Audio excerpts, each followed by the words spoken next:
BSc part first paper third optics. और इसमें ये यूनिट है आपके फोर्थ वाले। इसमें अपन करते हैं आज। और ये जो आपको करना है ये चैप्टर है जो बहुत मतलब एग्जाम में भी आता है और सरल भी है, और माथापौड़ी करेगा तो आदमी इसमें काफ़ी कुछ सीखने को उसको मिलेगा। और आइंस्टाइन को इसी में काफ़ी कुछ आइंस्टाइन ने बातें की है। तो मुख्य रूप से क्या है, ये है लेजर और हेलोग्राफी या होलोग्राफी। इसको अपन क्या करते हैं कि इस तरीके से शुरुआत करते हैं, और वो शुरुआत है जो क्या है, सबसे पहले इंट्रोडक्शन है जिसके अंदर कहते हैं कि साधारणतया किसी पदार्थ की परमाणु, अणु या आयन, तीन प्रकार की अवस्थाएं आप सुनते हो, अपनी निम्नतम ऊर्जा अवस्था में रहता है। इस अवस्था को उसकी मूल अवस्था या मूल ऊर्जा स्तर या ग्राउंड स्टेट कहते हैं।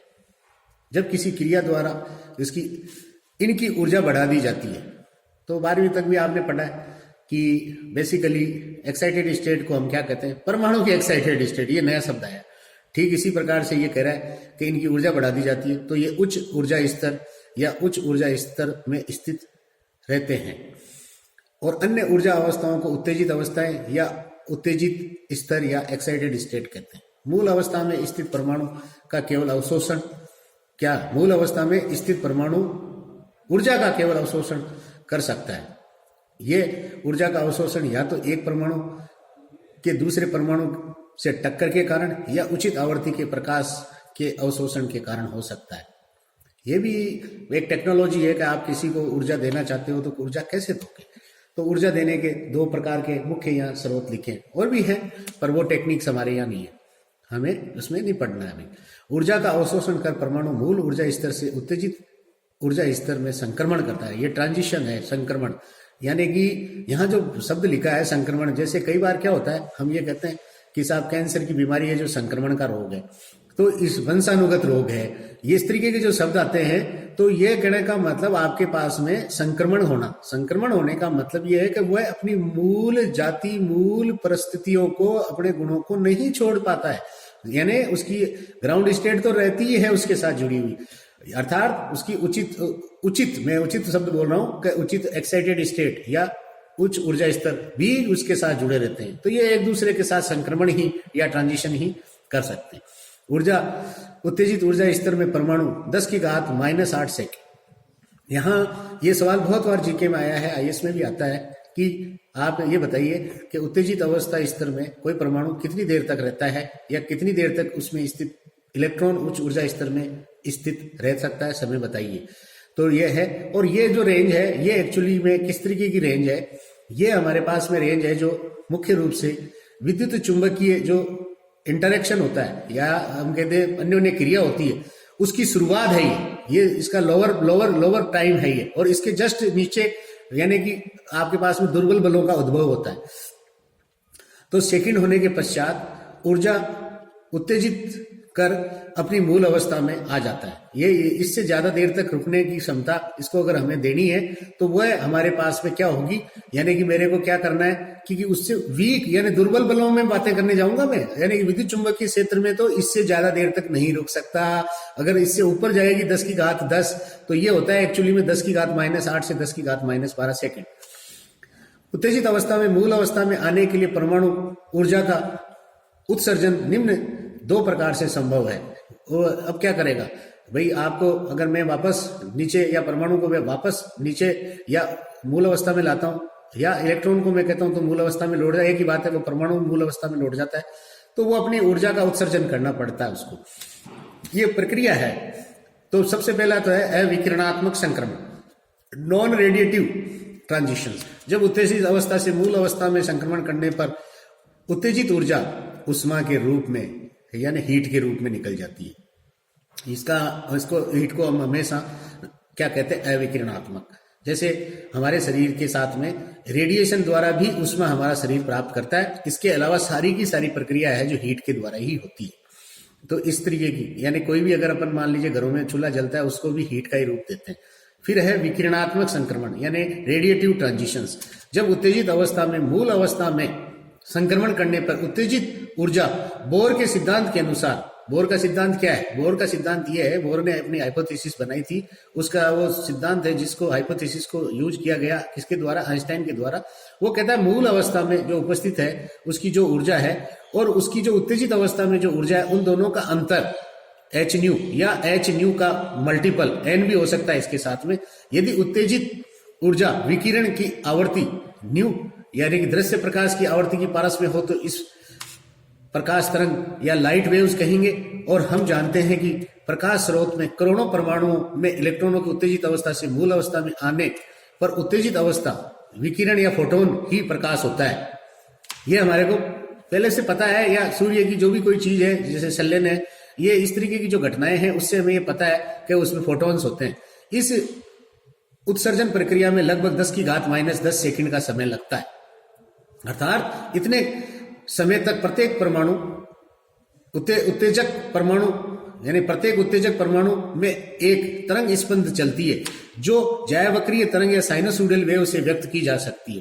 क्या कहना चाहते हैं? ये कह रहे हैं कि आपके पास में मुख्य रूप से इतने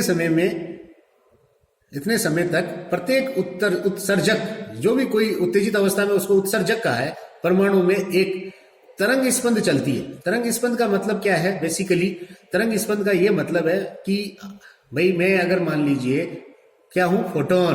तो फोटोन क्या करेगा? फोटोन है जो, अगर वास्तविक फोटोन है उसकी बात कर रहा हूं मैं यहाँ पे, तो वास्तविक फोटोन, कई बच्चे ये सोचेंगे वास्तविक की क्यों कह रहे हैं, क्योंकि उसके कई रीजन है इस वजह से।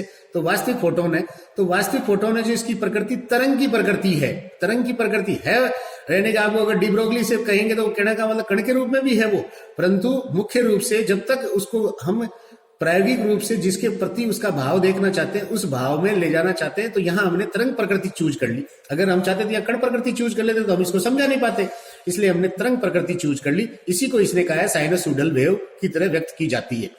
ये उत्सर्जन परमाणुओं में पूर्णतया यादृच्छिक होती है। क्या हुआ? एक है जो अपनी साइनसोइडल वेव किस प्रकार से उत्सर्जित करता है, एक दूसरा किस प्रकार से करता है। तो विभिन्न परमाणुओं में प्राप्त प्रकाश तरंग स्पंदों में किसी औसत समय डेल्टा टी या टॉ सी, यानी टॉ सी का मतलब है क्रिटिकल, तक ही ज्यावक्रीय रूप रहता है।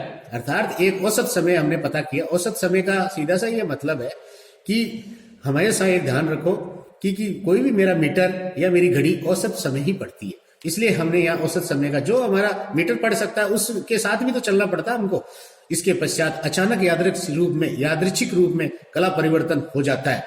अर्थात एक औसत समय तक तो सारे के सारे यूं मान लीजिए कि अपने ज्यावक्रीय रूप को रखते हैं, परंतु बाद में फिर उनमें और मतलब कला परिवर्तन को इसने वर्ड यूज कर दिया। ये कहना चाहता है कला परिवर्तन। कोई बच्चा ये सोचे क्या है, अरे भाई कला परिवर्तन भी तरंग स्पंदों की तरह ही है, यानी कि तरंग स्पंद है जिसका रूप बदल गया। साइनसोइडल मान लीजिए चल रहा था, एक कंटिन्यूटी साइनसोइडल वेव चल रही थी, परंतु उस कंटिन्यूटी की बजाय उसने क्या करा, अपना अलग से कोई रास्ता इख्तियार कर लिया। मान लीजिए मैं तो चल गया नीचे की ओर, दूसरा चला गया ऊपर की ओर। इसको कहा है कि वो कला परिवर्तन कर लेता है। यानी कि मैंने जो लाइन बोली वो कला परिवर्तन ही है। मैंने तो क्या करा, मैंने तो इधर ऊपर की ओर गया तो मैंने तो कोण बनाया देखो इस साइड का, और एक है जो नीचे की ओर गया तो उसने बनाया कोण अलग। तो यहां इन्होंने कहा है डेल्टा T1, तो डेल्टा T1 में देखो साइनसोइडल वेव बनाई। डेल्टा T2 इन्होंने साइनसोइडल वेव बनाई। तो ये एक पूरा लूप है, एक इधर लूप है, एक इधर लूप है। इसमें डेल्टा T3 में ये साइनसोइडल वेव बनाई। ये जो साइनसोइडल वेव बनी ये डीटो, यानी कि आपके पास में डीटो यानी कि आपके पास में dt इक्वल टू टाउ सी है, क्रिटिकल टाइम औसत टाइम है। तब तक तो इनमें साइन वेव का रूप रहा है। इसके अलावा ये टुकड़ा है जो कुछ समय बाद में देख लीजिए अब उधर जाएगा या इधर जाएगा, ये परमाणु पे डिपेंड करेगा। तो इस चीज से कहा है कि इनमें कला परिवर्तन होता है। अभी कला की भी बात चलेगी जब अपन उसको और अच्छी तरह से करेंगे। तो ये आपको छोटी क्लास में भी कुछ बताया होगा, कला किसे कहते हैं और संबद्ध कला किसे कहते हैं, इसमें भी आएगी एक, और इसमें अच्छा क्वेश्चन आता है कला संबद्धता से। तो यहां आप देखिए, अतः ध्यान देने योग्य बात है कि इन स्पंदों के मध्य किसी प्रकार की कला संबद्धता नहीं होती और न ही इनमें उत्सर्जन की दिशा और धरोहर में कोई संबंध होता है। इन प्रकाश स्रोतों से उत्सर्जित तरंग स्पंद आकाश में यादृच्छिक रूप से संपोषी और विनाशी व्यतिकरण उत्पन्न करते हैं, और इस प्रकार से आकाश में स्थित किसी बिंदु पर किसी समय केवल औसत प्रभाव ही प्रेक्षित होता है। हमारा मीटर औसत प्रभाव ही ऑब्जर्व कर सकता है। इसलिए यदि प्रथम द्वितीय तृतीय nवें स्पंद की किसी भी स्थान पर समय के सापेक्ष औसत तीव्रता I1, I2, I3 हो तो उस स्थान पर परिणामी तीव्रता I का मान है जो इन सब की एडिशन, ये एडिटिव टाइप की चीज है। एडिटिव टाइप की चीज में क्या मतलब है, ये परम्यूटेटिव यानी परम्यूशन यानी कि क्रमचय, यानी कि हम एक तो संचय पढ़ते हैं और एक क्रमचय पढ़ते हैं, तो क्रमचय टाइप की चीज है ये। तो I1 is equal to I2, I3 अगर ये ले लिया जाए तो I is equal to N I1। अतः किसी स्थान पर परिणामी तीव्रता एक स्पंद के कारण तीव्रता के औसत मान का n गुणा होगी, जहां n स्पंदों की संख्या है। अब यदि सैद्धांतिक रूप से यह माना कि किसी प्रकाश स्रोत से सभी परमाणुओं द्वारा उत्सर्जित तरंग स्पंदों की कलाएं और उत्सर्जित की दिशा और ध्रुवण सभी समान हो, पूर्ण रूप से कालिक और आकाशीय संबंध स्रोत हैं, तो ऐसे स्रोत से आकाश या स्पेस में किसी बिंदु पे पहुंचने वाले स्पंदों की कलाएं समान होगी और उस बिंदु पे परिणामी आयाम है जो अब इसको ए से रिप्रेजेंट कर दिया। आयाम को यानी तीव्रता तो वो की वही रहेगी I, परंतु आयाम को I1, I2, IN up to IN माना कि ये सभी परमाणु स्रोत समान है तो आपके पास में इक्वल कर दिया, तो A is equal to N A1 यानी कि एम्पलीट्यूड बढ़ जाएगा। यही लेजर है। और आपके पास में प्रकाश की तीव्रता I इजिकल टू A का स्क्वायर। हमेशा जो भी आपके पास में चलने वाली चीज या गतिमान चीज या आयाम है वो है उसका वर्ग होता है, वही हमारा क्या होता है, मान पड़ता है मीटर। अब आप देखिए I is equal to N A1 का होल स्क्वायर, तो N स्क्वायर A1 का स्क्वायर N स्क्वायर I1।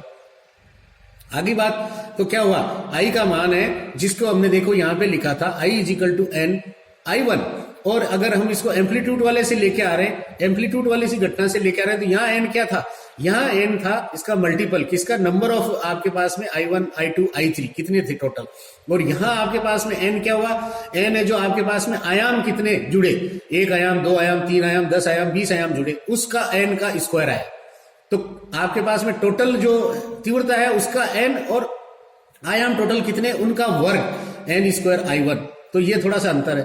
अर्थात परंपरागत स्रोतों में जहां तीव्रता उत्सर्जन में भाग लेने वाले परमाणुओं के समानुपाती होती है, ये अर्थात तीव्रता है जो उत्सर्जन में भाग लेने वाले परमाणुओं के समानुपाती होती है। अर्थात आपके पास में जो यहां देखिए ये दे रखा है क्योंकि ये इसके समानुपाती है।